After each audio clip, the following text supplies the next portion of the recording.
내가 누군지 알아? 내 시간이 얼마나 귀한지 알기나 해? 당장 무릎 꿇고 제대로 사과해! 강남은행에서 벌어진 충격적인 상황입니다. 28세 여직원이 고객 앞에서 무릎을 꿇고 사과하고 있었죠. 그런데 이때 검소한 정장을 입은 한 노인이 조용히 들어섰습니다. 내 손녀한테 뭐 하는 짓인가? 이 한마디가 모든 것을 바꿔놓았어요. 과연 이 노인의 정체는 무엇일까요? 그리고 5천억 원 인출 선언은 은행에 어떤 파장을 일으킬까요? 시청 전에 구독과 좋아요 꼭 부탁드립니다. 영상 제작에 큰 힘이 됩니다. 당신이 실수한 거니까 무릎 꿇고 제대로 사과해. 강남 한복판에 위치한 대한은행 본점 VIP 라운지가 긴장감으로 가득 찼습니다. 40대 남성 박철수가 28세 여직원을 향해 소리치고 있었어요.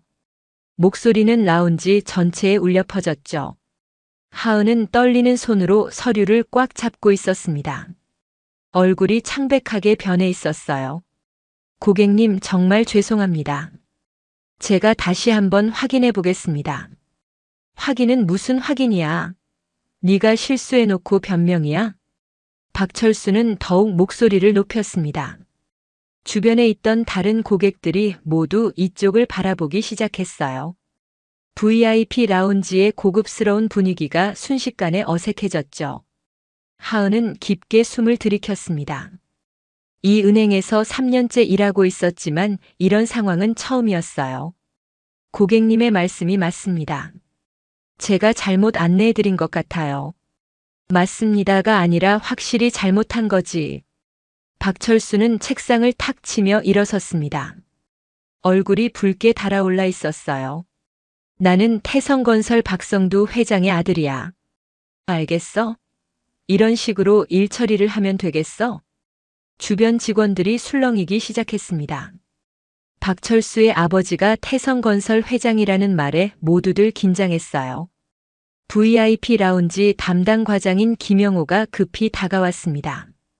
박철수 씨, 무슨 일이신지요? 제가 도와드리겠습니다. 이 직원이 내 계좌 정보를 잘못 안내했어. 이런 식으로 일하는 거야? 김영호는 하은을 바라봤습니다. 하은의 눈가에는 눈물이 맺혀 있었어요. 정말 죄송합니다, 고객님. 제가 확인해보고 바로 처리해드리겠습니다. 처리는 무슨 처리야? 이미 내 시간을 30분이나 낭비했다고. 박철수는 손목시계를 가리키며 소리쳤습니다. 라운지에 있던 다른 고객들이 점점 불편한 기색을 보이기 시작했어요. 하지만 아무도 나서지는 못했죠. 하은은 고개를 깊이 숙였습니다. 정말 죄송합니다. 어떻게 하면 될까요? 어떻게 하면 되냐고. 무릎 꿇고 제대로 사과해. 박철수의 말에 라운지가 순간 조용해졌습니다. 다른 고객들이 믿을 수 없다는 표정으로 바라봤어요. 김영호도 당황한 기색이 역력했습니다. 고객님, 그건 너무 하시는 것 같은데요. 너무하다고? 내가 누군지 알고 말하는 거야? 박철수는 김영호를 노려봤습니다. 목소리에는 위협적인 톤이 섞여 있었어요. 내 아버지가 얼마나 큰 영향력을 가지고 있는지 알아? 하은은 온몸이 떨렸습니다. 하지만 무릎을 꿇을 수는 없었어요. 고객님, 정말 죄송하지만 그렇게는 할 수 없습니다. 할 수 없다고? 내가 실수해놓고 사과도 제대로 못하겠다는 거야? 박철수는 점점 더 흥분했습니다. 얼굴이 이제 완전히 빨갛게 변해 있었어요. 당장 무릎 꿇고 사과하지 않으면 이 은행 전체를 문제 삼을 거야. 하은은 눈물을 참으며 고민했습니다. 이 일을 잃을 수 없었어요. 결국 천천히 무릎을 꿇기 시작했습니다. 바로 그때 라운지 입구로 한 노인이 조용히 들어섰어요. 검소한 회색 정장을 입은 70대 노인이었습니다. 천천히 상황을 살펴봤죠. 강동혁은 처음에는 그냥 지나가려고 했습니다. 하지만 무릎을 꿇고 있는 젊은 여직원을 보고 걸음을 멈췄어요. 얼굴을 자세히 보니 낯이 익었습니다. 잠깐만, 저 아이가. 강동혁의 표정이 급변했습니다. 무릎 꿇고 있는 직원이 바로 자신의 손녀 하은이었어요. 믿을 수 없다는 듯 눈을 크게 떴습니다. 내 손녀한테 뭐 하는 짓인가? 강동혁의 목소리가 라운지에 울려 퍼졌습니다. 모든 사람들이 그쪽을 바라봤어요. 박철수도 깜짝 놀라며 뒤돌아봤습니다. 뭐야, 누구야 당신은? 끼어들지 말고 가세요. 박철수는 강동혁을 위아래로 훑어봤습니다. 검소한 정장 차림의 노인을 그냥 평범한 고객으로 여겼어요. 여기는 VIP 라운지야. 당신 같은 사람이 올 곳이 아니라고. 강동혁은 박철수를 차갑게 바라봤습니다. 눈빛에는 분노가 서려 있었어요. 하은은 할아버지를 보고 깜짝 놀랐습니다. 할아버지가 왜 여기에 있는지 이해할 수 없었어요. 할아버지. 하은이 작게 중얼거렸습니다. 강동혁은 손녀에게 다가가서 일으켜 세웠어요. 괜찮니? 다치지는 않았니? 네, 괜찮아요. 하은은 눈물을 닦으며 대답했습니다. 강동혁은 다시 박철수를 바라봤어요. 표정이 점점 더 차갑게 변했습니다. 이 아이에게 왜 무릎을 꿇게 했나요? 이 아이가 실수를 해서 그런 거야. 당신이 상관할 일이 아니라고. 박철수는 여전히 강동혁을 무시하는 태도였습니다. 강동혁이 누구인지 전혀 모르고 있었어요. 내 아버지가 누군지 알면 함부로 말 못할 텐데. 강동혁은 깊게 한숨을 쉬었습니다. 그리고 김영호를 바라봤어요. 김영호는 강동혁의 얼굴을 보고 뭔가 익숙하다는 생각이 들었습니다. 실례지만 성함이 어떻게 되시는지. 김영호가 조심스럽게 물었습니다. 강동혁은 잠시 망설이다가 대답했어요. 강동혁입니다. 강동혁이라고? 어디서 많이 들어본 이름인데. 김영호는 곰곰이 생각해 봤습니다. 그리고 갑자기 얼굴이 하얗게 변했어요. 설마 강대성 그룹의 그 강동혁 회장님이신가요? 라운지가 순식간에 조용해졌습니다. 강대성 그룹이라는 이름을 들은 모든 사람들이 긴장했어요. 박철수도 갑자기 불안해하기 시작했습니다. 혹시 정말 강대성 그룹 회장님이신가요? 김영호가 떨리는 목소리로 다시 물었습니다. 강동혁은 고개를 끄덕였어요. 그리고 하은을 바라봤습니다. 이 아이는 내 손녀입니다. 손녀라고요? 김영호는 믿을 수 없다는 표정을 지었습니다. 평소에 성실하게 일하던 하은이 강대성 그룹 회장의 손녀라니 상상도 못했어요. 라운지에 있던 다른 직원들도 모두 충격을 받았습니다. 박철수는 점점 안색이 나빠졌어요. 강대성 그룹이 얼마나 큰 기업인지 모르는 사람은 없었습니다. 그런데 자신이 그 회장의 손녀에게 무릎을 꿇게 했다니 믿기 어려웠죠. 회장님, 정말 죄송합니다. 제가 몰라 배웠습니다. 김영호가 급히 인사를 했습니다. 다른 직원들도 모두 허리를 굽혔어요. 하지만 강동혁의 표정은 여전히 차가웠습니다. 사과는 나중에 받겠습니다. 지금은 이 상황부터 정리해야겠어요. 강동혁은 박철수를 바라봤습니다. 박철수는 식은땀을 흘리며 뒤로 물러섰어요. 이제야 자신이 얼마나 큰 실수를 했는지 깨달았습니다. 회장님, 저는 정말 몰랐습니다. 하은 씨가 회장님의 손녀라는 걸 전혀 몰랐다고 해서 용서될 일인가요? 강동혁의 목소리는 차갑고 단호했습니다. 설령 내 손녀가 아니었더라도 직원에게 무릎을 꿇게 하는 게 정당한 일인가요? 박철수는 말문이 막혔습니다. 강동혁의 말이 틀리지 않았어요. 하지만 이미 저지른 일을 되돌릴 수는 없었죠. 하은은 할아버지 옆에 서서 복잡한 마음이었습니다. 자신의 정체가 밝혀진 것도, 이런 상황이 벌어진 것도 당황스러웠어요. 할아버지, 괜찮습니다. 이미 지난 일이니까요. 지난 일이라고. 강동혁은 손녀를 바라봤습니다. 눈빛에는 안타까움이 섞여 있었어요. 이런 일이 지나간다고 해서 없던 일이 되는 건 아니야. 강동혁은 김영호를 불렀습니다. 과장님, 잠깐 이야기 좀 합시다. 네, 회장님. 김영호는 긴장한 채로 강동혁 앞으로 다가갔어요. 강동혁의 표정을 보니 심상치 않았습니다. 다른 고객들도 모두 숨을 죽이고 상황을 지켜봤어요. 우리 강대성 그룹이 이 은행과 거래한 지 얼마나 됐죠? 한 20년 정도 되었습니다, 회장님. 강동혁은 고개를 끄덕였습니다. 그동안 거래 규모는 어느 정도 되나요? 현재 약 5천억 정도 되는 것으로 알고 있습니다. 김영호의 대답에 라운지에 있던 모든 사람들이 놀랐습니다. 5천억이라는 어마어마한 금액이었어요. 박철수의 얼굴은 이제 완전히 창백해져 있었습니다. 그렇군요. 5천억. 강동혁은 잠시 생각에 잠겼습니다. 그리고 김영호를 다시 바라봤어요. 그런데 이런 은행에서 내 손녀가 이런 취급을 받는군요.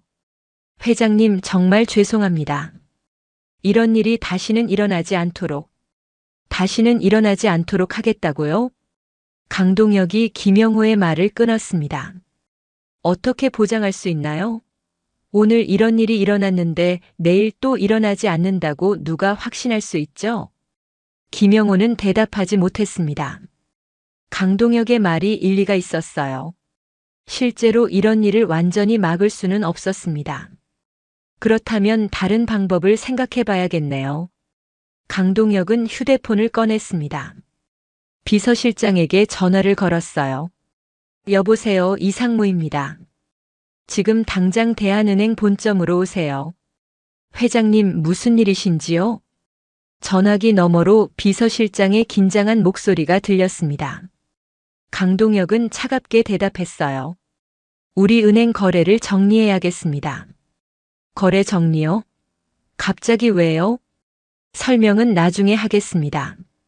지금 당장 와서 5천억 전부 인출 절차를 밟으세요. 강동혁이 전화를 끊자 라운지가 완전히 조용해졌습니다.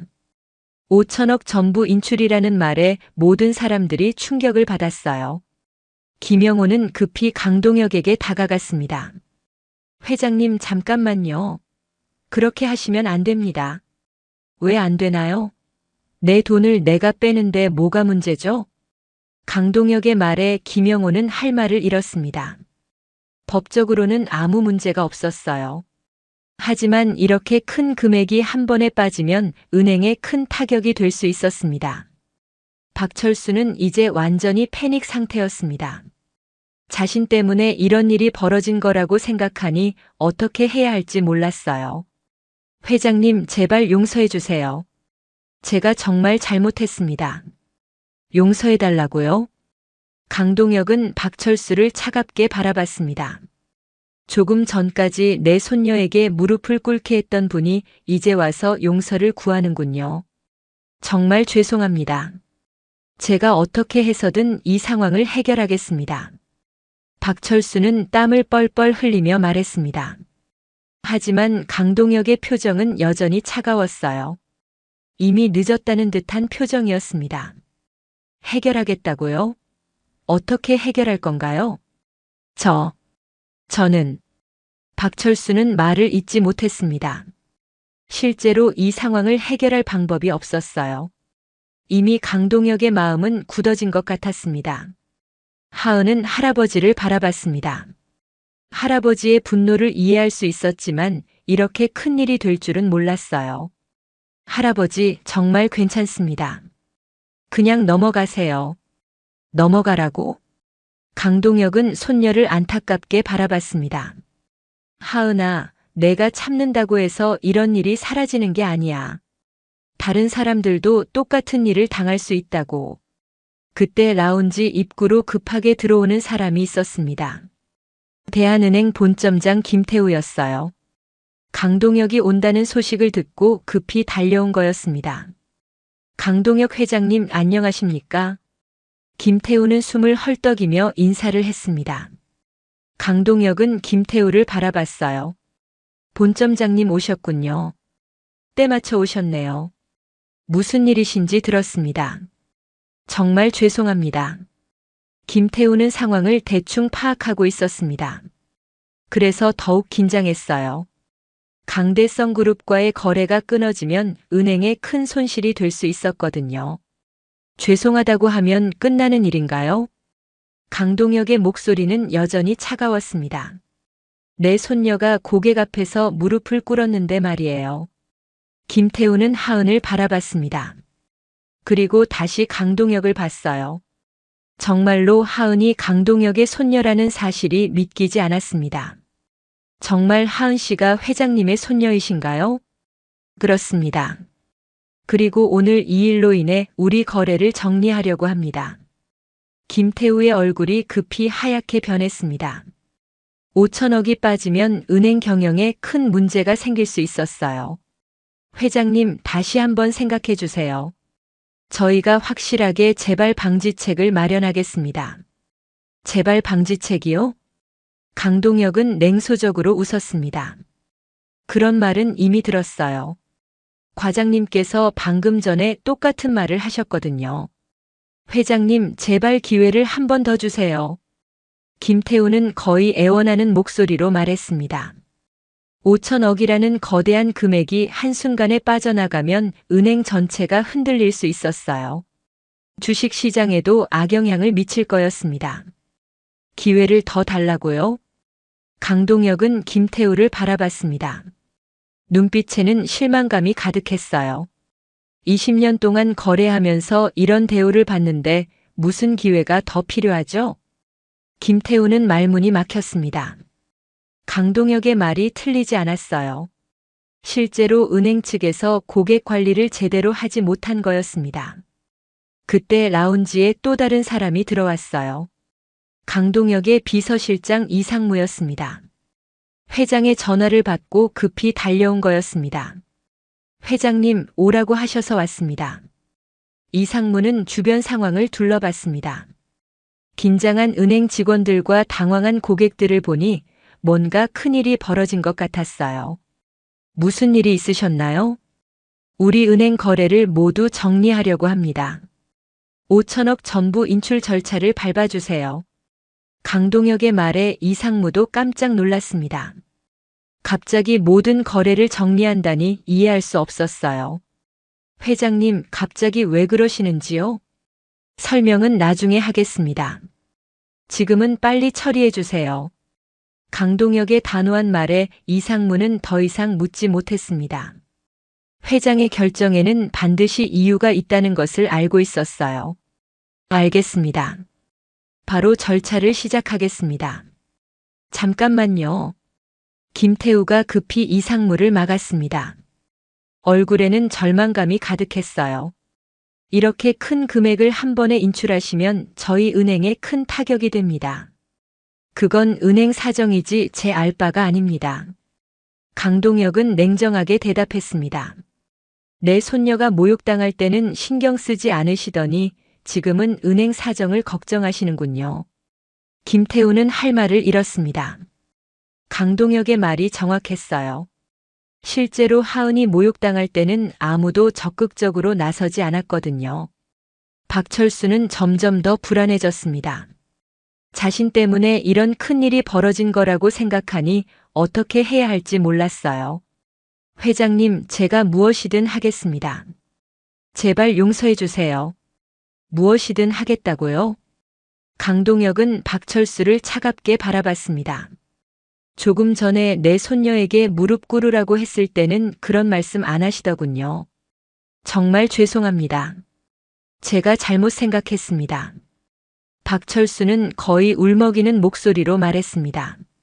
하지만 강동혁의 마음은 이미 굳어진 것 같았어요. 너무 늦었다는 표정이었습니다. 이상무는 은행 직원들과 인출 절차를 논의하기 시작했습니다. 5천억이라는 거대한 금액을 한 번에 인출하는 것은 복잡한 과정이 필요했어요. 며칠이 걸릴 수도 있었습니다. 회장님, 이 정도 금액을 인출하려면 시간이 좀 필요할 것 같습니다. 이상무가 조심스럽게 보고했습니다. 강동혁은 고개를 끄덕였어요. 상관없습니다. 시간이 걸리더라도 확실하게 처리해 주세요. 김태우는 마지막 희망을 걸고 강동혁에게 다가갔습니다. 회장님, 정말 마지막으로 부탁드립니다. 저희가 진심으로 개선하겠습니다. 개선이요? 강동혁은 김태우를 바라봤습니다. 어떻게 개선할 건가요? 구체적인 방안이 있나요? 김태우는 잠시 망설였습니다. 사실 구체적인 방안을 생각해둔 것은 없었어요. 급하게 상황을 수습하려다 보니 무작정 부탁만 하고 있었습니다. 그건 김태우가 말을 잇지 못하자 강동혁은 실망한 듯 고개를 저었습니다. 역시 구체적인 계획은 없으시군요. 그렇다면 더 이상 할 말이 없습니다.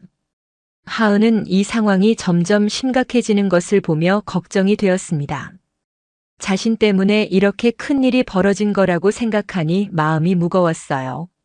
할아버지, 정말 괜찮습니다. 이 정도로 충분해요. 강동혁은 손녀를 안타깝게 바라봤습니다. 하은아, 때로는 확실하게 선을 그어야 할 때도 있단다. 그때 라운지 밖에서 소란스러운 소리가 들렸습니다. 강동혁이 대한은행에 왔다는 소식이 퍼지면서 기자들이 몰려온 거였어요. 은행 보안팀이 맡고 있었지만 상황은 점점 커지고 있었습니다. 회장님, 밖에 기자들이 몰려오고 있습니다. 이상무가 걱정스럽게 보고했습니다. 강동혁은 창밖을 내다봤어요. 정말로 여러 언론사 차량들이 보였습니다. 기자들이 온 것은 예상했던 일입니다. 이미 늦었어요. 강동혁의 말에 김태우는 더욱 절망적인 표정을 지었습니다. 언론에 이 일이 알려지면 은행 이미지에 큰 타격을 입을 수 있었어요. 주가도 급락할 가능성이 높았습니다. 회장님, 제발 언론 앞에서는 무슨 말씀을 하지 말라는 건가요? 강동혁이 김태우를 날카롭게 바라봤습니다. 사실을 숨기라는 말씀인가요? 김태우는 대답하지 못했습니다. 사실을 숨기라고 할 수는 없었지만 그렇다고 이 상황이 언론에 알려지는 것도 원하지 않았어요.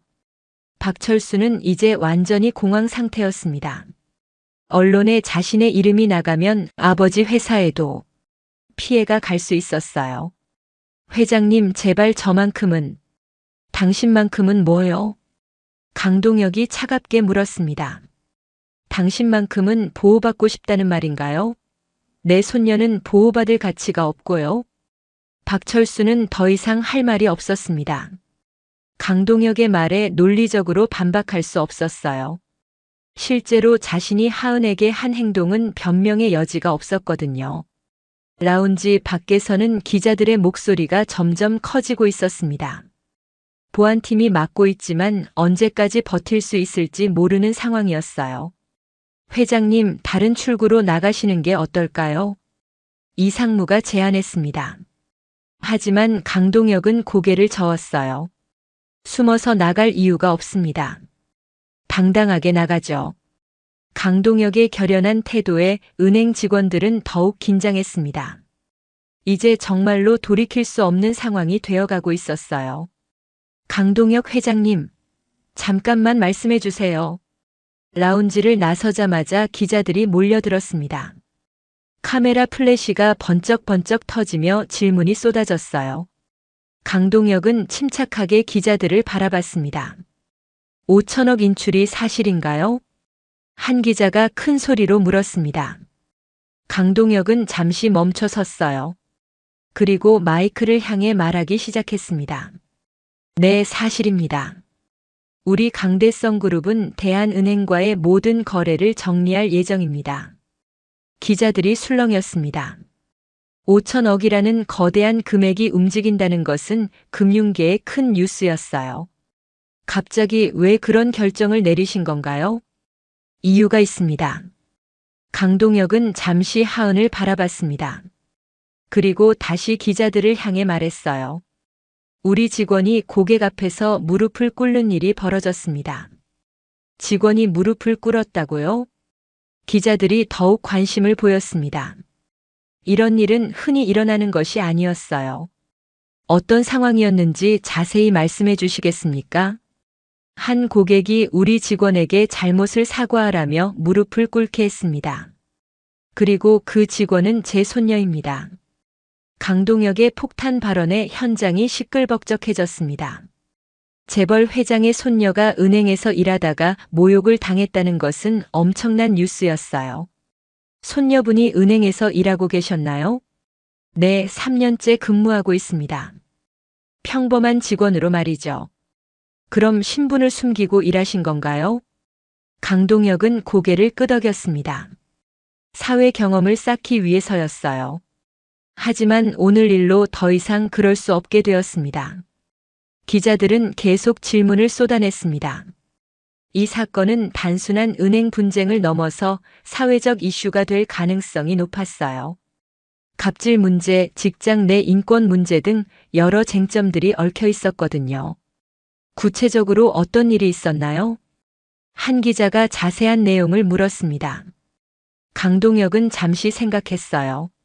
너무 구체적으로 말하면 박철수 개인에게 피해가 갈 수도 있었습니다. 고객이 직원의 실수를 지적하면서 무릎을 꿇고 사과하라고 했습니다. 그리고 실제로 그렇게 하도록 강요했어요. 그것은 너무 심한 것 아닌가요? 네, 저도 그렇게 생각합니다.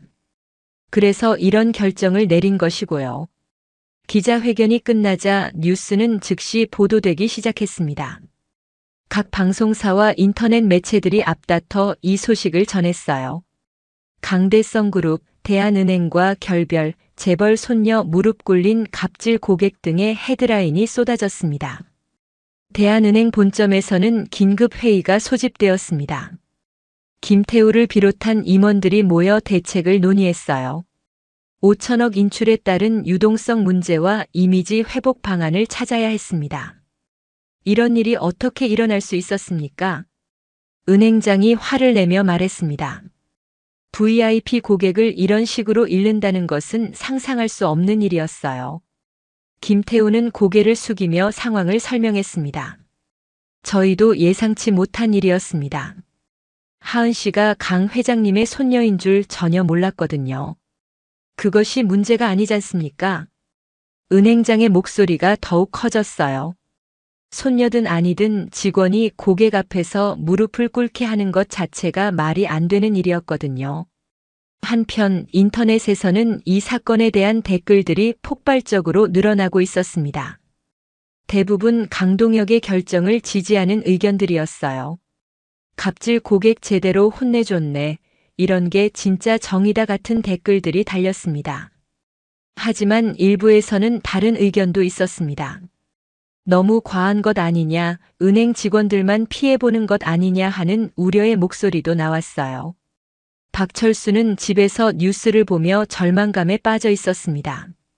자신의 이름은 아직 공개되지 않았지만 언제 알려질지 모르는 상황이었어요. 아버지인 박성두 태성건설 회장에게도 연락이 오기 시작했습니다. 철수야, 뉴스 봤어. 혹시 그 사건이? 아버지, 죄송합니다. 제가 정말 잘못했어요. 박철수는 아버지에게 상황을 설명했습니다. 박성두는 아들의 말을 듣고 한숨을 깊게 쉬었어요. 어떻게 그런 일을 할 수가 있니? 사람을 무릎 꿇게 하다니. 정말 순간적으로 화가 나서 제가 잘못 생각했어요. 이미 늦었다. 강 회장 같은 분을 적으로 돌렸으니 어떻게 될지. 박성두도 걱정이 많았습니다. 강대성 그룹의 영향력을 모르는 사람은 없었어요.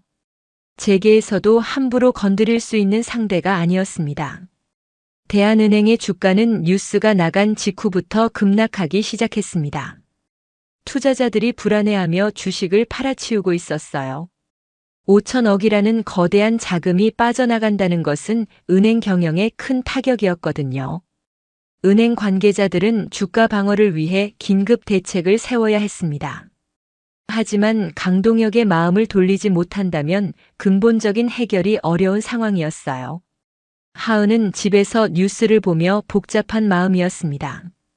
자신을 보호해주려는 할아버지의 마음은 고마웠지만 이렇게 큰 파장이 일 줄은 몰랐어요. 동료들에게 미안한 마음도 들었습니다. 휴대폰에는 동료들과 친구들로부터 연락이 계속 왔습니다. 모두들 뉴스를 보고 깜짝 놀랐다는 내용이었어요. 평범한 동료였던 하은이 재벌 손녀였다는 사실에 충격받은 사람들이 많았습니다. 정말 강 회장님 손녀였어?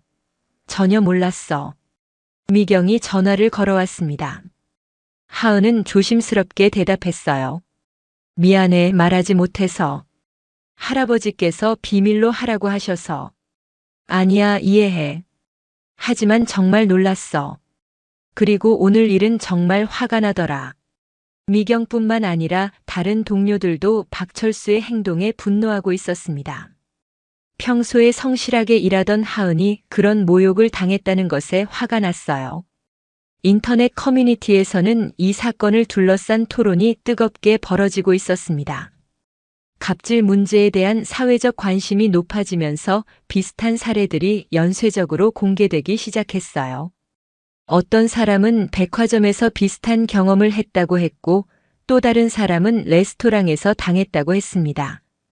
그동안 숨어있던 갑질 피해 사례들이 본물처럼 터져나오고 있었어요.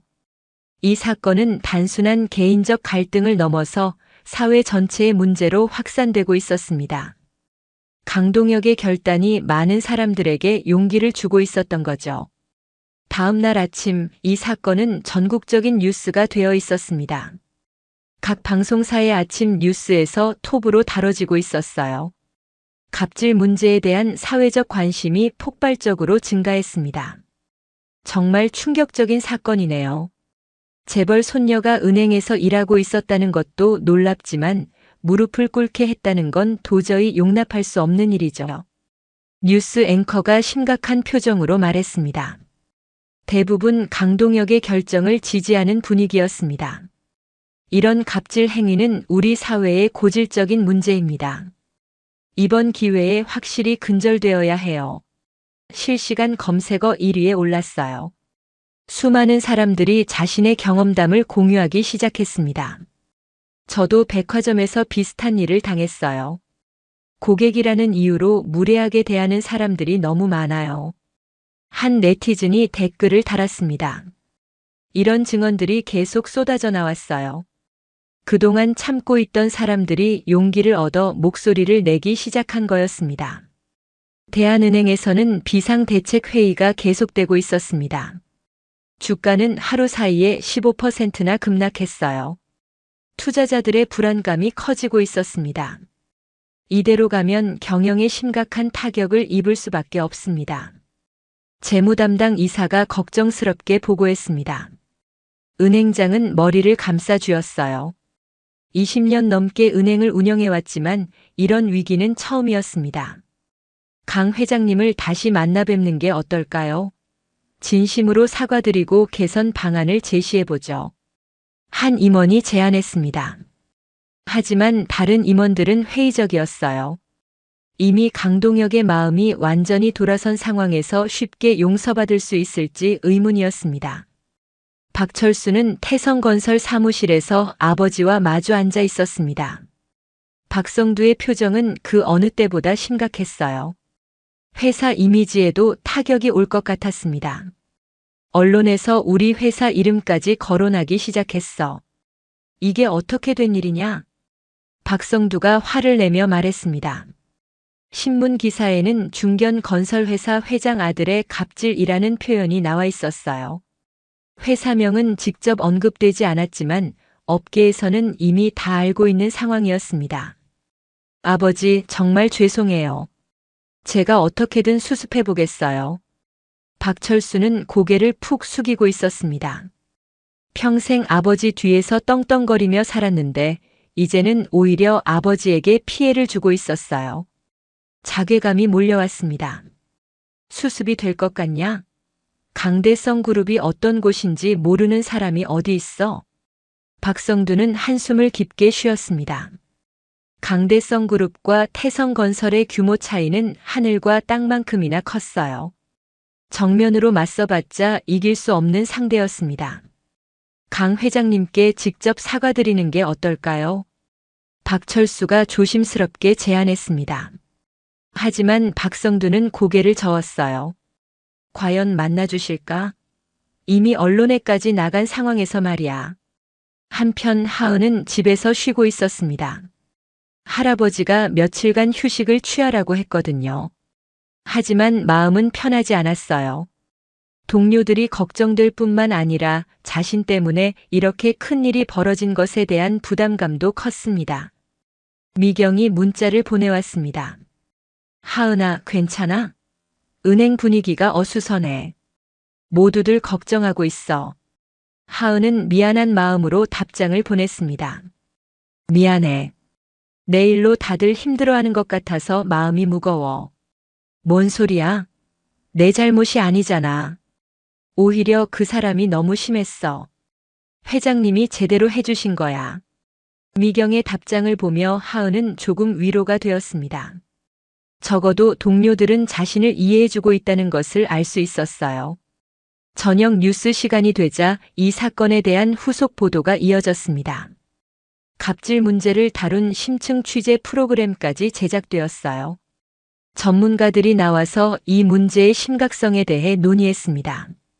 우리 사회에는 아직도 고객이 왕이라는 잘못된 인식이 팽배해 있습니다.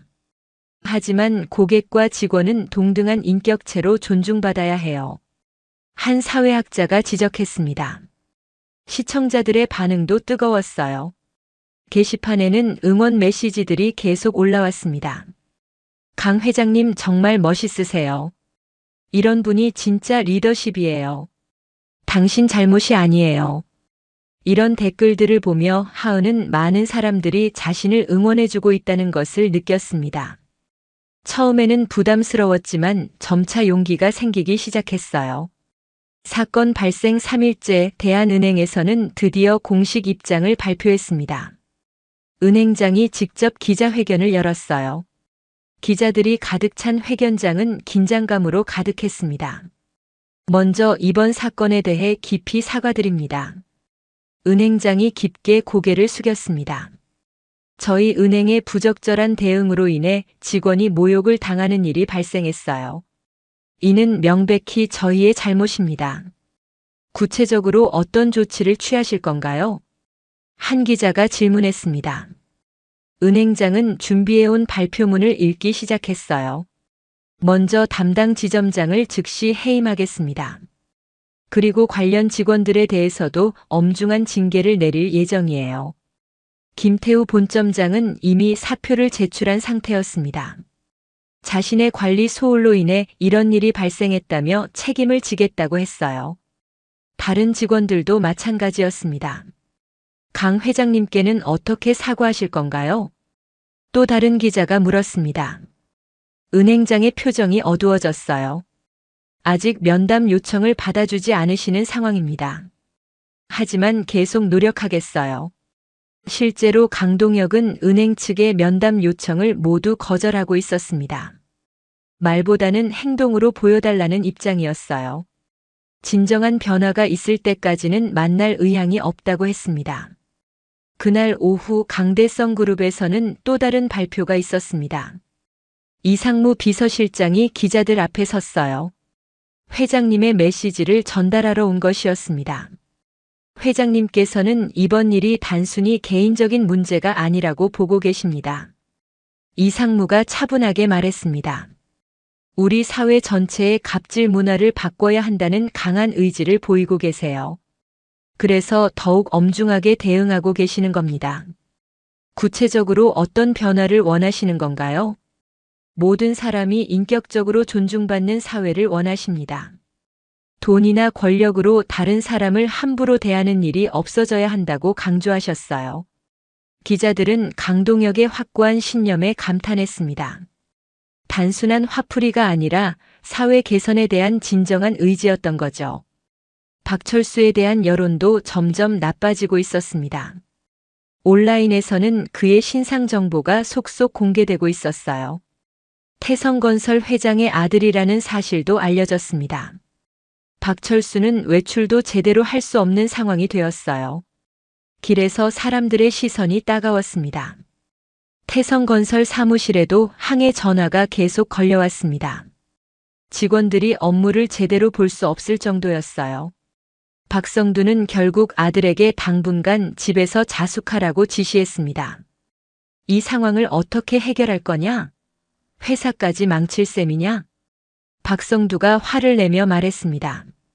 박철수는 아무 말도 할 수 없었어요. 정말로 자신 때문에 모든 것이 망가져가고 있었습니다. 아버지, 제가 직접 사과하러 가보겠어요. 박철수가 떨리는 목소리로 말했습니다. 하지만 박성두는 고개를 저었어요. 지금 상황에서 그런 게 통할 것 같냐? 강 회장님이 만나주실 리가 없어. 그렇다면 어떻게 해야 하죠? 박철수는 절망적인 표정을 지었습니다. 정말로 방법이 없는 것 같았어요. 자신이 저지른 일의 대가가 이렇게 클 줄은 몰랐습니다. 한편 하은은 할아버지와 함께 저녁을 먹고 있었습니다. 며칠 만에 제대로 된 식사였어요. 그동안 스트레스 때문에 식욕이 없었거든요. 할아버지, 너무 큰일이 된 것 같아요. 하은이 걱정스럽게 말했습니다. 강동혁은 손녀를 따뜻하게 바라봤어요. 큰일이 아니라 꼭 필요한 일이었다. 이런 기회가 아니면 언제 바뀌겠니? 하지만 은행 직원들이 힘들어하고 있어요. 동료들한테 미안한 마음이 들어요. 내 잘못이 아니야. 오히려 내가 당한 일이 다른 사람들에게도 도움이 되고 있어. 강동혁의 말에 하은은 조금 위로가 되었습니다. 할아버지의 확신에 찬 모습을 보니 자신도 용기가 생겼어요. 그런데 할아버지, 정말 은행과 거래를 끊으실 거예요? 강동혁은 잠시 생각했습니다. 진정한 변화가 있다면 다시 고려해 볼 수도 있어. 하지만 말만으로는 안 돼. 행동으로 보여줘야지. 다음 날 놀라운 소식이 전해졌습니다. 대한은행이 전면적인 개혁을 단행한다고 발표한 것이었어요. 고객 서비스 매뉴얼을 완전히 새로 만들고 직원 인권 보호를 위한 시스템을 구축하겠다고 했습니다.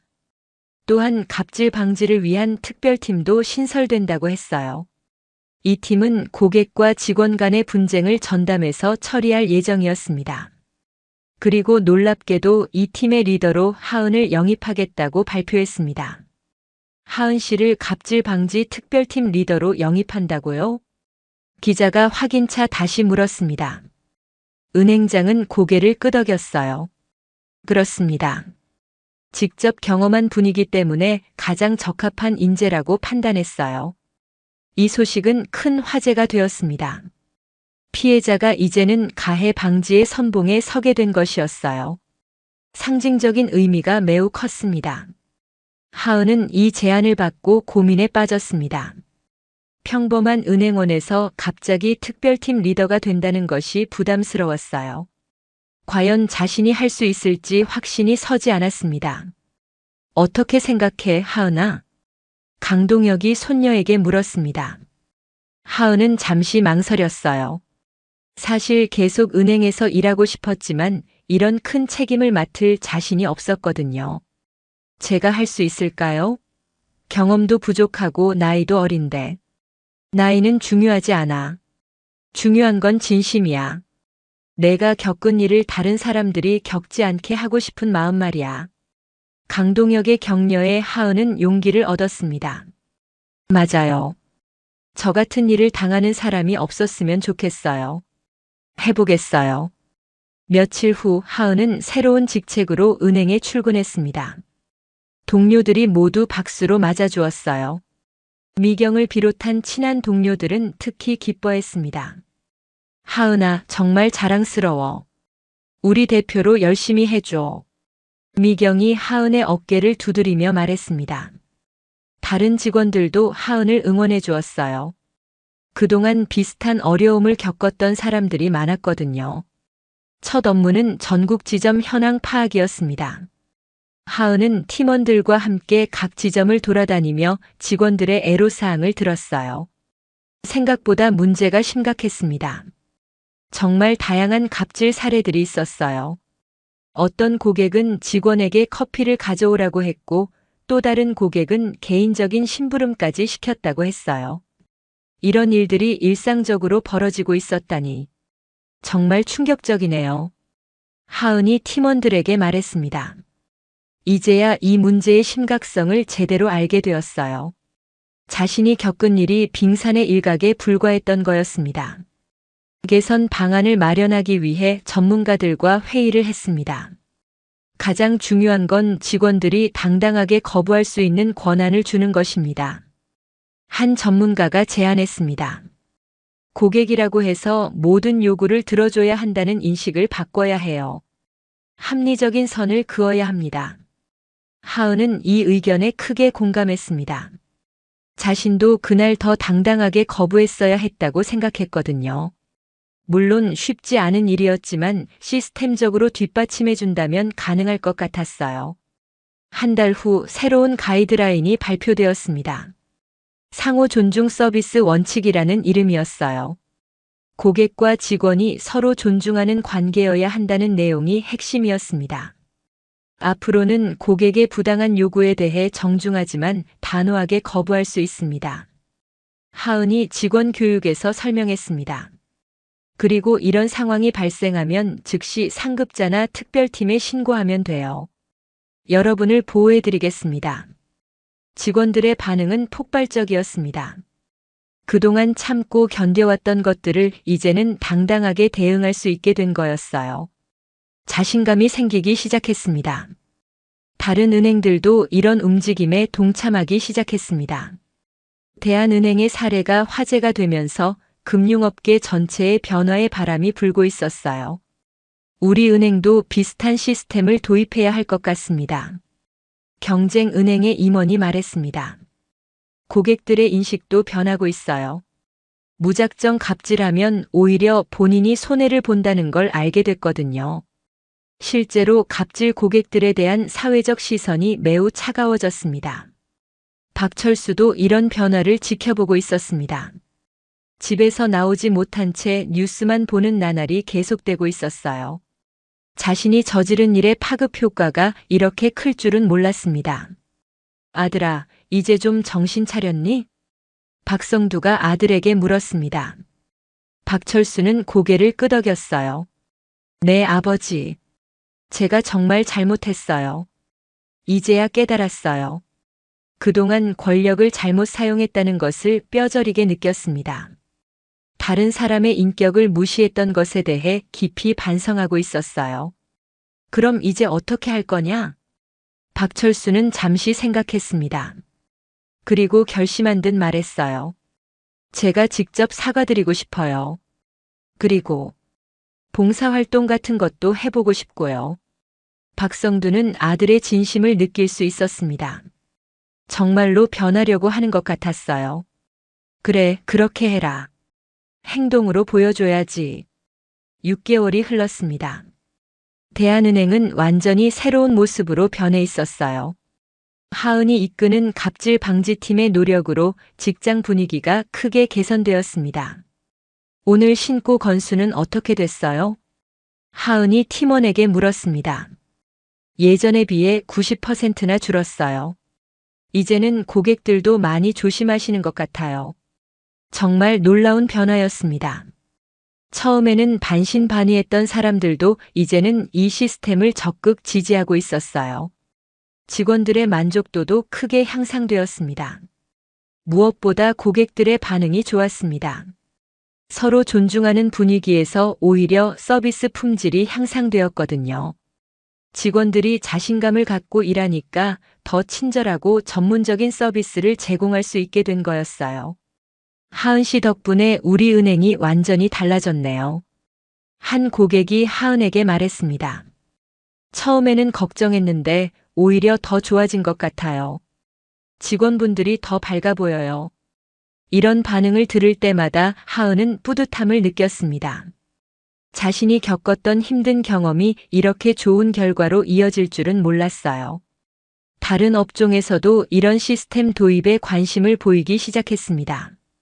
백화점, 호텔, 레스토랑 등에서 벤치마킹을 위해 견학을 오는 경우가 늘어났어요. 정말 대단하시네요. 우리도 이런 시스템을 도입해보고 싶어요. 한 백화점 관계자가 하은에게 말했습니다. 하은은 자신의 경험과 노하우를 아낌없이 공유했어요. 더 많은 곳에서 이런 변화가 일어났으면 좋겠다고 생각했거든요. 강동혁도 손녀의 성장을 자랑스럽게 지켜보고 있었습니다. 처음에는 걱정도 했지만 이제는 완전히 믿고 맡길 수 있을 정도로 성숙해졌어요. 정말 잘하고 있구나. 할아버지가 자랑스럽다. 강동혁이 하은에게 말했습니다. 하은은 수줍게 웃으며 대답했어요. 할아버지가 용기를 주셔서 가능한 일이었어요. 처음에는 정말 무서웠거든요.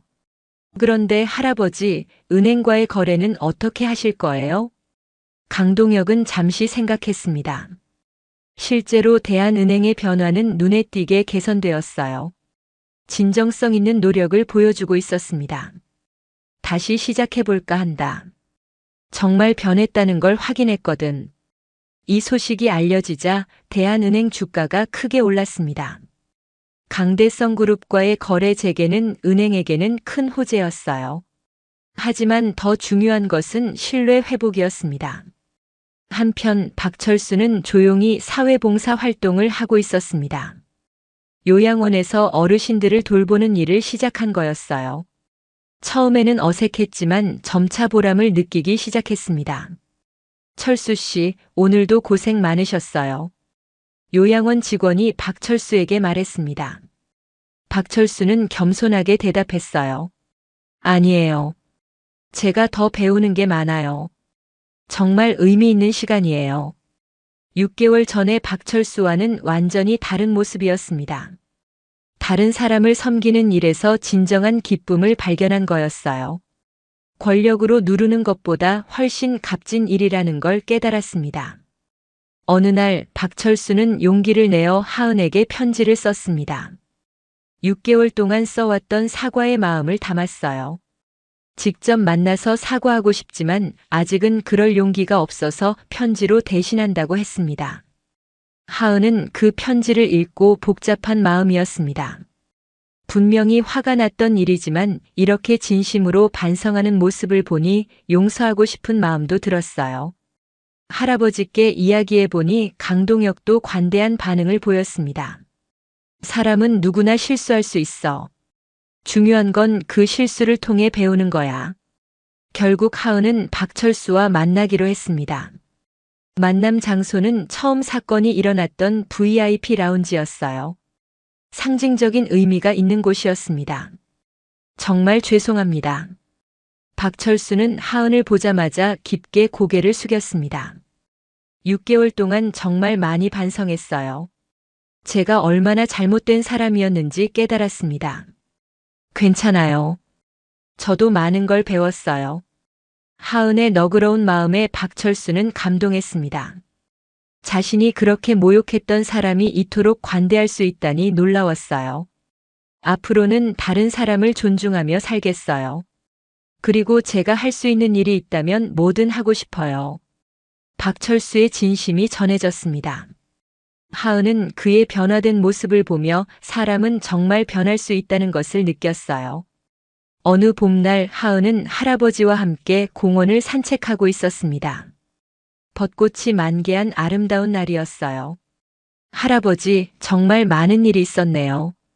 하은이 지난 1년을 돌이키며 말했습니다. 강동혁은 손녀를 바라보며 미소 지었어요. 힘든 일이었지만 결국 좋은 결과로 이어졌구나. 처음에는 정말 무서웠는데 지금은 오히려 감사해요. 그 일이 없었다면 지금의 제가 있을 수 없었겠죠. 하은의 말에 강동혁은 고개를 끄덕였습니다. 돈이나 권력이 있다고 해서 다른 사람을 함부로 대해서는 안 됩니다. 모든 사람은 존중받을 권리가 있으며 그 가치는 지위나 재산으로 결정되지 않아요. 때로는 용기 있는 한 사람의 행동이 사회 전체를 바꿀 수 있습니다. 하지만 더 중요한 것은 잘못을 인정하고 변화하려는 의지입니다. 진정한 성장은 실수를 인정하는 데서 시작되거든요. 우리 모두가 서로를 존중하며 살아간다면 세상은 분명 더 아름다운 곳이 될 것입니다. 작은 배려 하나가 큰 변화의 시작이 될 수 있다는 것을 기억해 주세요. 오늘 이야기가 좋으셨다면 구독과 좋아요, 알람 설정 잊지 마시고 소중한 댓글 하나가 큰 힘이 됩니다. 시청해 주셔서 진심으로 감사드립니다.